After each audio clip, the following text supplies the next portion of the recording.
বন্ধুসকল, ইমান দিনৰ মূৰত গৈ জুবিনৰ ৰিপৰ্টত ওলালে লাওখোলাত আঘাতৰ চিন দেখা পালে। ইহঁতে ইমান পশুৰ দৰে ব্যৱহাৰ কৰিছিল। সিদ্ধাৰ্থ শৰ্মা, তই যাৰ ইনকামেৰে ঘৰ বনালি, 4খন-5খন গাড়ী ল'লি, তই খাই পাত ফলা, তোৰ নিচিনা মানুহকে খাই পাত ফলা বুলি কয়। পাৰ পাই যমুনা, ভূৰত মাৰে লাঠি, তইও তেনেকুৱাই হ'ল। তই জুবিনৰ কাৰণেই অধ্যাত সম্পত্তি কৰিলি, তই পাৰ পাই যমুনা, ভূৰত মাৰে লাঠি, এইবোৰে ডাকৰ বচনত কয়। তহঁতি খাই পাত ফলা মানুহ।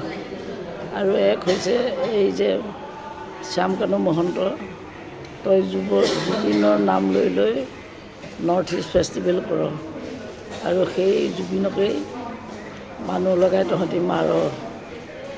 তহঁতি মদ খুৱাই বিহপান কৰা হয়, তহঁতি ক'ত সাৰিবি?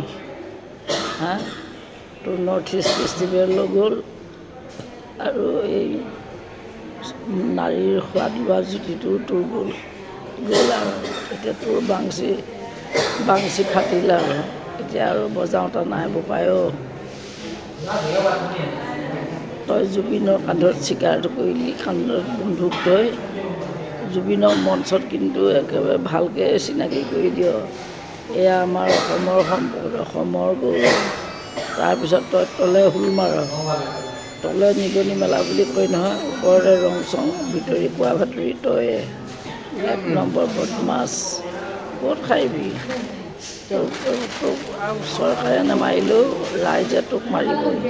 তই জীৱনটো সদায় ঘৰৰ ভিতৰত বা কাৰাগাৰতে সোমাই থাকিব লাগিব। ঘৰৰ ভিতৰত থাকিলেও তোৰ কাৰাগাৰেই হ'ব, ক'তো ওলাব নোৱাৰিবি। তোৰেই হওক আৰু সকলো ৰাইজৰ খাও অভিশাপ তোৰ গাত লাগিব, তই শান্তিৰে কেতিয়াও জীয়াই থাকিব নোৱাৰ। এইটো কথা তই জানিবি।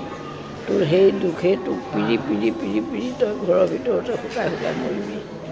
অভিশাপ দিছোঁ তোক, তই মৰ। জয় জুবিন।